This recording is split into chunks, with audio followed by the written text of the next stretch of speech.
Salut, aujourd'hui on va voir la mise à jour des consoles EOS. Donc la mise à jour ça comprend pas mal de choses. C'est la mise à jour du logiciel, la mise à jour des librairies, la mise à jour des firmware. Ici j'ai un module de fader motorisé qui a une mise à jour de firmware sur cette version particulière. Et enfin, comme ma console elle date de avant la version 3, du coup j'ai un changement de touche qui est prévu. Et on va profiter pour ça d'avoir Jérémy du service technique. Donc la première étape c'est déjà de savoir dans quelle version on se trouve. Donc pour savoir dans quelle version on se trouve, quand EOS est lancé, on appuie tout simplement sur About. Alors About me dit que je suis en version 3.0.1. Ok, maintenant on va aller sur le site etcconnect.com pour vérifier quelle est la version qui est disponible aujourd'hui. Donc je suis sur le site d'ETC, j'ai déjà choisi produits, les consoles et famille EOS. Je déroule ma page et en bas je trouve Quad 9 version 3.0.2. Donc du coup moi j'étais en 3.0.1, donc je vais pouvoir installer la 3.0.2. Et donc là je vais lancer le téléchargement du dernier logiciel PC. La version PC c'est la même que la version console. Donc là je vais télécharger le fichier zip. Il n'y aura pas besoin de le dézipper, je vais l'installer directement comme ça en le passant par une clé USB. Ok, donc j'ai mis dans ma clé USB mon fichier zip à la racine, le fichier que j'ai téléchargé. Et on va le brancher à la console. Aucune mise à jour n'est disponible directement dans EOS, donc on va quitter EOS et on va aller dans le shell. Pour quitter, on ouvre le menu quitter. J'ai quitté le logiciel EOS, je vais dans les réglages. Dans la partie générale, je trouve mise à jour du logiciel. Ça tombe bien, c'est ce que j'ai besoin. Mise à jour du logiciel, je vais retrouver ce qu'il y a dans ma clé. Donc ma clé là, elle s'appellera E, D c'est le disque interne. Et je vais sélectionner 3.0.2, moi c'est la version que je viens de télécharger et je fais installer.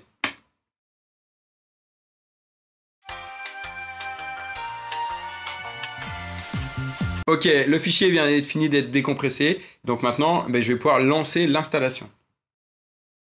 Donc est-ce que je suis sûr? Oui. Ok, faut penser à valider quand même. Oui, je suis d'accord, je vais installer.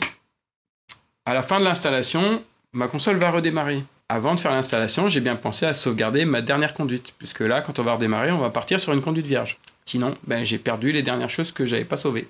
Ok, donc l'installation est terminée, donc maintenant on va valider et la console va redémarrer. Donc là, on vient de redémarrer et on a un petit message qui nous indique qu'on va bientôt appeler Jérémy. Je l'ai dit au début. EOS m'indique que je dois mettre à jour les modules EOS Fader Wings. En l'occurrence là il s'agit des modules motorisés. Donc tant que je ne ferai pas cette mise à jour, la console va me les réclamer à chaque démarrage.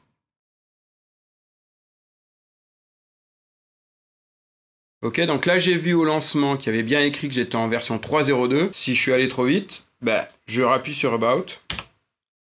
Et donc là, je vois que je suis en 3.0.2, donc c'est bien la bonne version, je suis en nouvelle version. Mais je sais que au moins une fois par mois, je peux récupérer une nouvelle mise à jour de librairie. Et là, c'est super intéressant parce que la version que je viens de mettre d'EOS ne contient pas la librairie pour la Lustre 3 par exemple. Donc je vois que ma librairie est une 3.0.1.2. On va aller voir sur le site de TC quelle version est disponible pour la librairie. Là, je suis sur la page d'EOS, je vais choisir n'importe quelle console. Je vais aller dans la partie logiciel et il y a une fonction qui est pratique dans type. Je lui dis la version, je lui demande les librairies. Et là, je vais avoir deux lignes. La première, c'est les informations, donc c'est un fichier qui va m'indiquer qu'est-ce qui a été mis à jour.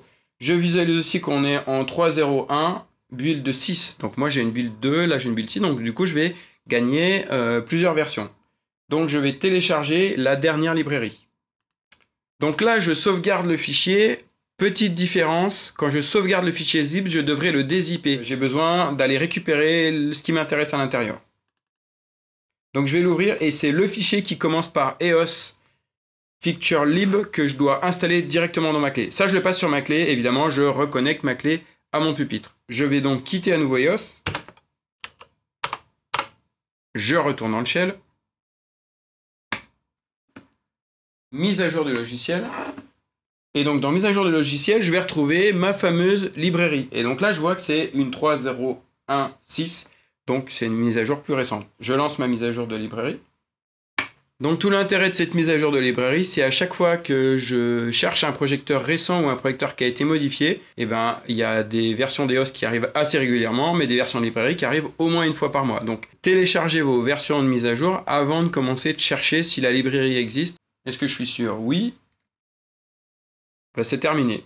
Ok, j'ai mis à jour mes librairies. Par contre là, on va passer sur une étape qui est très importante. Je vous rappelle qu'on a un firmware à mettre à jour. À chaque démarrage, on a le petit pop-up qui m'a indiqué que je devais mettre à jour le firmware de mes FaderWings. On va profiter de Jérémy pour ça. Et puis on va aussi mettre à jour, c'est-à-dire changer la touche Scroll Lock qui devient la touche Stage. La touche Stage qui permet d'être en staging mode, spécialement arrivé avec la version 3 et l'utilisation d'Augmented. Allez, je vais laisser la place à Jérémy. Bonjour à tous, Jérémy du service technique. Comme beaucoup d'utilisateurs d'EOS, même Pilou, notre expert, a besoin d'aide du service technique. Je vais venir l'aider à faire la mise à jour aujourd'hui du firmware spécialement sur les FaderWings, mais ça arrive souvent, que ce soit pour les FaderWings, pour une carte DMX, pour une façade générale. Donc là aujourd'hui ça va être un exemple particulier. Et aussi ce qu'on va faire, on va remplacer la touche Scroll Lock, car à partir de la version 3 Augmented, on est passé à la nouvelle touche, la touche Stage. Donc pour faire ça, il suffit de la commander sur le site internet etcconnect.com, allez dans la famille EOS, et quand vous descendez, vous allez avoir mettre à jour vos claviers de console pour EOS 3.02. Vous cliquez dessus, il suffit de rentrer le numéro de série que vous allez retrouver à l'arrière de votre console, de taper dedans et d'appliquer sur Cherche. Ça va vous donner un code qui suffira de nous envoyer. Une petite semaine après, vous allez recevoir cette enveloppe-là. Une fois en la déballant, qu'est-ce que vous allez trouver dedans? Une petite attache-touche et une touche. Donc pour faire cela, hop, on utilise le petit appareil qu'on vient glisser sur la touche, on l'enlève, on prend la nouvelle et on la met à la place. Donc voilà, donc on pense à l'écologie, celles-ci, on peut les mettre dans la poubelle jaune, ou comme moi, par la fenêtre.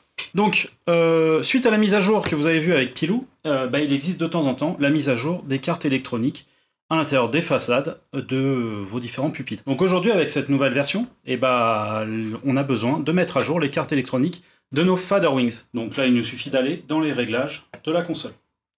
Pour faire cela, après, il faut aller dans la partie maintenance, et en bas, au niveau de mise à jour du firmware, vous allez avoir les différents modules qu'on a détectés, et donc nos deux lignes rouges qui apparaissent. Pour faire cette mise à jour, c'est très simple, il nous suffit de cliquer sur notre ligne rouge et de faire mettre à jour. Une fois que nous faisons cette partie mise à jour, il suffit de faire la suite, et automatiquement, notre fichier qui avait été préalablement téléchargé lors de la mise à jour du software et qui était stocké localement est mise à l'intérieur de nos cartes électroniques. Bon voilà, toutes vos interfaces sont à jour, firmware, changement de touche. Et bien maintenant, je vous laisse avec notre Pilou. Bonne journée! On a des oreilles. Merci Jérémy, c'était cool. Si vous voulez mettre à jour votre ordinateur, vous avez installé EOS sur votre ordinateur, votre Mac ou votre PC, et bien quand vous avez besoin de fermer la mise à jour, vous ne passez pas par ce chemin-là. Vous allez tout simplement ouvrir le fichier téléchargé et vous suivez les instructions naturellement. On ne passe pas par le menu. J'ai mon ordinateur personnel, j'exécute directement l'application. J'espère que cette vidéo vous aura plu. N'hésitez pas à lâcher un pouce bleu, à partager, à vous abonner. Vous avez un doute, vous n'hésitez pas, un petit coup de vidéo. Dans tous les cas, ETC France est à votre service. Vous retrouverez en description le lien vers notre forum pour tous les problèmes que vous pouvez rencontrer et le service technique d'ETC. À bientôt!